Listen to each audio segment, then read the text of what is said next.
kita lihat ini adalah merupakan penanda grid. Jadi ini untuk memudahkan untuk pengambilan data magnetik dan grafiti.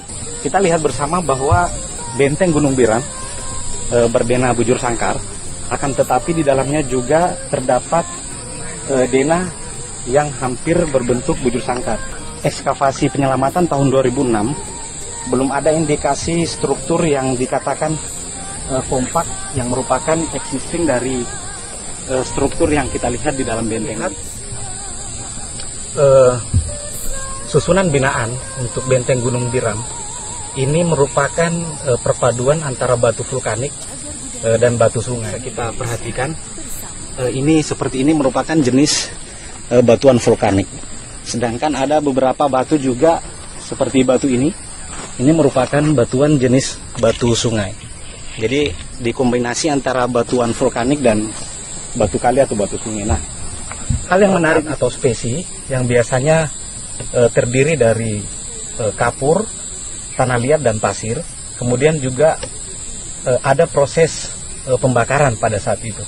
Jadi kita bisa lihat cukup halus, untuk kita bisa lihat ketebalannya dan bagaimana pengerjaannya juga dilakukan dengan cukup rapi. Dan ini menandakan bahwa teknologi pada masa itu sudah sangat tinggi meskipun dilakukan dengan cara yang sederhana.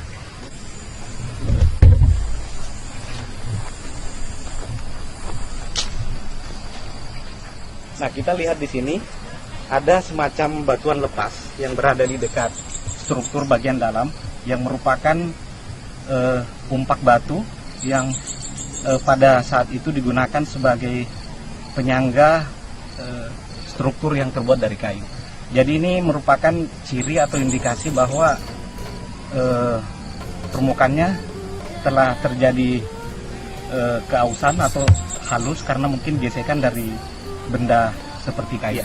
Jadi kita bisa lihat jejak gesekan antara batuan dengan struktur lain seperti kayu. Jadi terjadi perbedaan permukaan.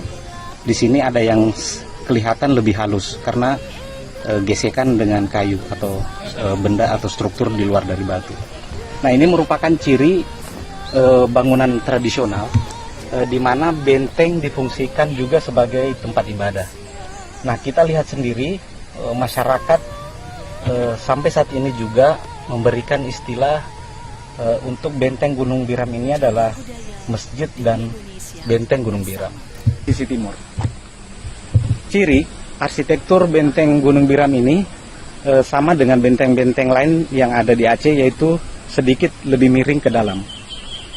Kemudian juga susunannya itu terbuat dari beberapa sumber daya alam yang tidak jauh dari tempat. Ada hal yang menarik yang kita jumpai pada saat pelaksanaan kegiatan ini. Setelah kita melakukan observasi, pengamatan, baik secara mikro dan makro, situs ini ternyata memiliki beberapa kompleksitas. Pertama, dari sisi geomorfologi, ada indikasi bahwa penempatan benteng ini memang telah mempertimbangkan yang disebut dengan kearifan lokal. Jadi letak benteng Gunung Biram ini sendiri pas berada di atas sebuah landaian, dalam artian terdapat gundukan yang merupakan proses hasil aktivitas geologis waktu itu. Jadi di sisi barat dari benteng Gunung Biram ini terdapat skap, yaitu sebuah patahan yang merupakan hasil dari aktivitas geologis. Jadi bukan sebuah struktur artifisial atau buatan manusia. Dan yang kemudian hal juga yang menarik ketika kita melihat di sisi utara benteng, itu kita bisa melihat Gunung Selawah dengan sangat jelas. Jadi kalau secara makrokosmos, ini diduga masih ada keberlanjutan tradisi sebelumnya, apa yang kita lihat saat ini. Jadi kita bisa melihat menarik garis lurus antara puncak Gunung Selawah yang merupakan sebuah struktur alam yang sangat tinggi yang berada di ketinggian, juga dengan benteng Gunung Biram ini. Kalau kita tarik garis lurus, itu memang sudut di timur laut itu sangat presisi dengan ujung benteng Gunung Selawah. Jadi itu juga leluhur kita juga mempertimbangkan aspek-aspek presisi atau teknologi dari sebuah pembangunan benteng dengan menyediakan orientasi alami, yaitu penanda gunung. Jadi bisa kita lihat, kita tarik garis lurus seperti itu. Ya, jadi ini adalah sebuah proses determinasi lingkungan terhadap penempatan struktur cagar budaya. Jadi faktor-faktor kearifan lokal memang sangat menentukan sebuah struktur itu bisa bertahan sampai saat ini. Jadi kalau kita lihat persentase volume keutuhan dari benteng Gunung Biram ini masih sangat layak untuk bisa kita rekonstruksi ke depannya. Jadi karena strukturnya masih sangat jelas dan masih bisa kita rekonstruksi. Nah, nanti kita akan combine dari laporan-laporan sejarah, kemudian juga rekan-rekan kita dari Unsia, teknik geofisika dan geofisika itu akan menyajikan data-data berupa hasil perekaman metode magnetik dan grafiti. Nanti akan tersaji data yang bisa kita modelkan. Jadi anomali-anomali yang didapatkan baik secara makro dan mikro itu akan tersaji, dan kita akan combine dengan data arkeologis yang akhirnya nanti menjadi rujukan untuk kita melakukan langkah atau upaya pelestarian ke depannya. Saat ini saya sedang melewati sebuah runtuhan. Jadi sebenarnya dugaan kami ini bukan sebuah jalur masuk, tapi ini adalah sebuah runtuhan dari sudut pada kontak. Nah, kita lihat sama dengan seperti yang di dalam tadi. Kita lihat di sisi barat benteng, ini adalah dinding luar benteng, dan agak miring ke dalam, dan kemudian ini adalah spesi atau campuran semen yang teknologinya yang digunakan pada saat itu, dan masih cukup terawat.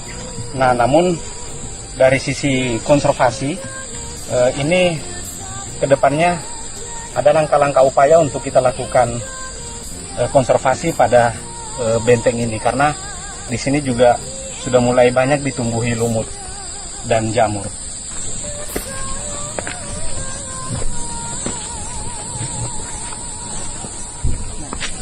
Oke, saya sedang berada pada sudut barat laut benteng Gunung Biram. Nah, di sisi barat benteng ini terdapat kompleks pemakaman yang masyarakat setempat menyebut dengan makam Tengku Musa atau Syekh Tu Biram, dan masyarakat menduga bahwa beliaulah yang membangun benteng Gunung Biram tersebut.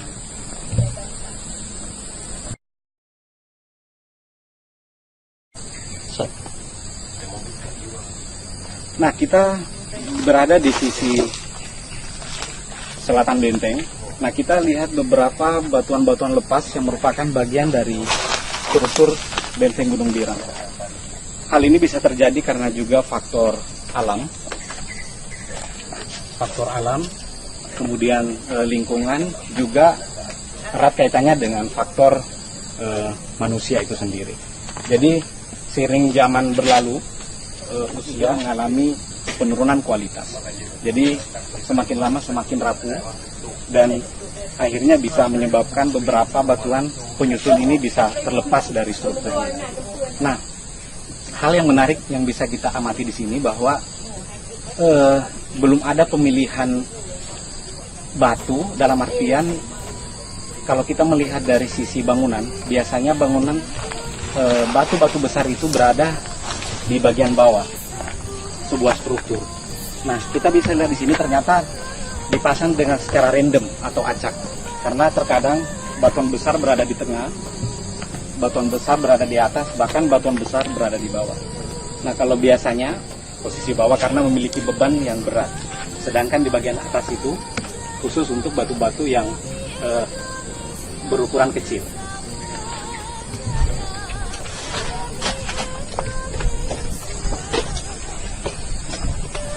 Nah, kita lihat di sini beberapa tanaman keras yang sifatnya sudah lapuk, sudah tidak tumbuh lagi, namun ini juga sangat berpengaruh besar terhadap kerusakan sebuah struktur, karena akar-akar yang sifatnya masif tunggal ini dapat mengangkat struktur atau batu tersebut dari spesinya. Nah, ini sudah banyak kelihatan. Ternyata akar-akar pohon ini juga merupakan sumber atau faktor kenapa runtuhnya beberapa bagian struktur dari benteng Gunung Biram.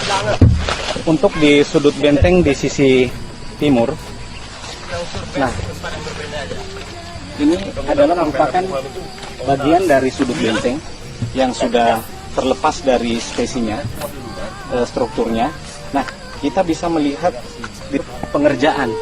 Jadi ini merupakan bentuk yang sifatnya bukan batu alam, akan tetapi sifatnya buatan manusia atau artifisial. Jadi tetap menggunakan bahan alam, tapi sebagian telah dikerjakan anastilosis, memudahkan kita untuk merekonstruksi ulang, karena bentuk sudut ini juga mengikuti bentuk etik. Ini kita berada di sudut timur laut benteng, dan kita lihat di sini terjadi runtuhan, beberapa struktur telah melesak dan turun ke bawah. Indikasi ini bisa kita lihat bahwa terjadi kontak terhadap struktur benteng ini. Ya, kami menduga bahwa ini bisa terjadi mungkin karena faktor alam dan faktor manusia. Kalau faktor alam biasanya untuk erupsi terkadang didahului dengan gempa-gempa, tremor, kemudian juga pada saat kontak dengan manusia juga karena kontak dengan kolonial Belanda. Situs Benteng Gunung Biram saat ini telah mendapatkan fasilitas pelestarian dari Balai Pelestarian Cagar Budaya Aceh, berupa penempatan juru pelihara, satu orang yang kita tempatkan di tempat ini dan merupakan penduduk sekitar. Jadi juru peliharanya ada satu.